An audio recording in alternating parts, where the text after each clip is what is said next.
I'm really pleased to be in this beautiful space. It feels like a kiva, like you would go descend in New Mexico underground into some sacred space. Quite remarkable. We will work with what are the Buddhist teachings of the awakened heart. Now, if it were Thich Nhat Hanh teaching, who I love very much, he would probably teach you one thing very slowly, and you would sink into the present moment and leave here just present, which is all you need, really. But because people are different and my temperament is different as well, rather than one simple thing, it will be an overview of the treasure chest of the practices of the heart for us to work with together, and then for you to use in your own life, or to pass on to other people, which is also fine as long as you're doing it. You know, it's fine to teach them to other people, but you got to be doing them yourself. Let me ask you, if I may, how many of you are health professionals or mental health professionals, just to know? It's about half, it looks like. Sort of, the others are your clients that you brought along, right? Welcome. How many of you artists? Great. Educators? Scientists? Fabulous. Business people? Good. Let's see. Politicians? Come on, oh gosh, I wish. Let's see. How many of you are relatively new to meditation practice? Virgins, even in Oregon. That's great. Okay, welcome to you. How many of you have done a residential retreat of a week or more at some point? Probably half of you. How many are connected with Portland Insight Meditation Community? Great, thank you. And how many have a deep spiritual path that's not based on Buddhist practice, but Christian or Sufi or some other Hasidic? Also welcome, wonderful. And with that spirit, I'd like also to welcome, as the gates of the teachings of Dharma, which means the path of what's true and welcoming and liberating, are open to everyone, regardless of, and including every age and every ability and every sexual orientation, and every race and class and ethnicity, and however weird you are, which, speaking as a weird person, I just have to include myself in this. Whatever your uniqueness, it is treasured and valued. Your inherent dignity and nobility and worth is welcomed here in this community that we make together and in the practices that we do. So this morning I want to do some introduction, and then we'll work our way toward a couple of practices of loving kindness and the ways to work with them. In the afternoon we'll shift toward compassion. I really want to start with the mystery of our life and human incarnation. Someone said that the question is not the future of humanity, but the presence of eternity that really matters to us.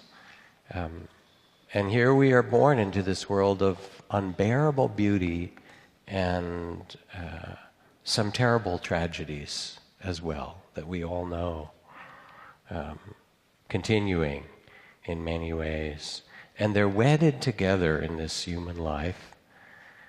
And they all arise and are held. We've taken birth in this human body, in consciousness and experience, pleasure and pain and gain and loss, and fame and disrepute, and love and hate, if not in ourselves, yes, in yourself, never mind, and others.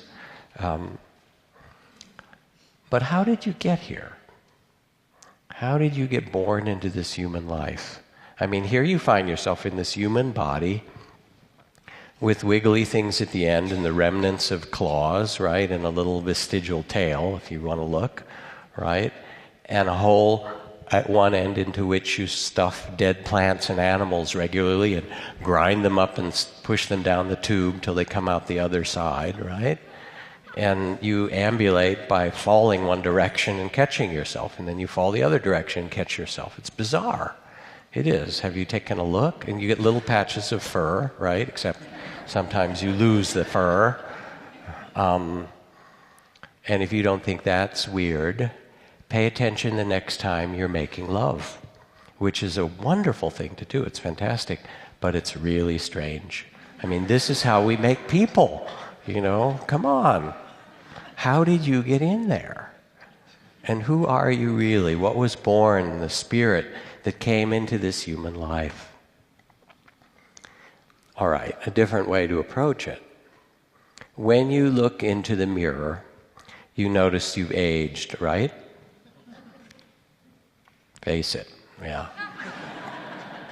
Drooping here, little wrinkles there. You know how it works, right?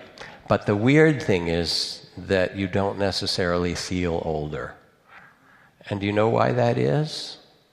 Because it's only the body that has aged.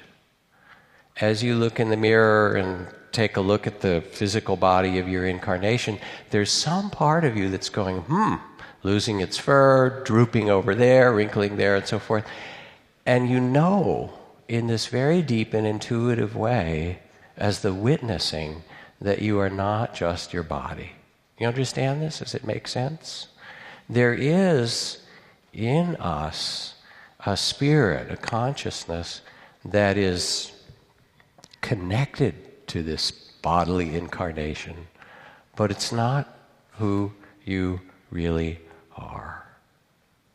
Of course, we get so busy in this culture, speedy and complicated and all the things that we're supposed to do, you know, and keep track of, that we kind of lose this sense of awe and mystery, how we got here, who we are, the beauty of spirit that gets to be here for only a short while. A poem from Ellen Bass. She writes, what if you knew you'd be the last to touch someone? If you were taking tickets, for example, at the theater, tearing them and giving back the ragged stubs, you might take care to touch that palm for the last time. Brush your fingers along the lifeline's crease. When a man pulls his wheeled suitcase too slowly through the airport, when the car in front of me doesn't signal, when the clerk at the pharmacy won't say thank you, I don't remember they're going to die. A friend told me she'd been with her aunt. They'd just had lunch, and the waiter, a young gay man with plum black eyes, joked as he served the coffee, kissed her aunt's powdered cheek when they left. Then they walked half a block, and her aunt dropped dead on the sidewalk. How close does the dragon's spume have to come? How wide does the crack in heaven have to split? What would people look like if we could see them as they are, soaked in honey, stung and swollen, reckless, pinned against time? And so we live with this mystery of time, of this body. It has a certain arc, the mystery of death, and this life, and what do we do with it? And so to meditate isn't so much a self-improvement project. Florida Scott Maxwell wrote, no matter how old a mother is, she looks at her middle-aged children for signs of improvement, right? You know, and you can undertake spiritual practice as if it's a self-improvement project. You know, you go to therapy, and you go to the gym, and you jog, and you watch your diet, and do all these things, and maybe if you meditate too, you'll get better. I hope so. But it's really not about that. It's an invitation to step back or open to some greater sense of mystery, to see what is. So let's just take a breath for a moment. Be present.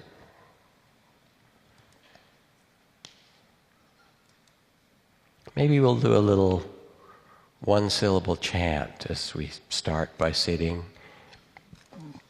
In the Sanskrit, they say that there's a word that sums up the Buddhist texts on complete and perfect wisdom in one syllable. Saves you a lot of reading because the main text is 800 or 8,000 verses, and it's summed up in the seed syllable ah, because it's considered the first sound in life and the last sound. But most importantly, it's the syllable for letting go. So let's just sing an ah together. Also, we'll see what the acoustics are like in this sacred space. And then afterward, just sit for a moment in the presence of being alive, in the presence of being surrounded by others, and be with what is, your tears and your poignancy and your longing and your love and your joy and your aching back and itches and pleasant sensations and warmth and cool and all that stuff. Just your humanity. Ah, keep it going on, and harmony ah, ah, ah, ah, ah, ah, ah.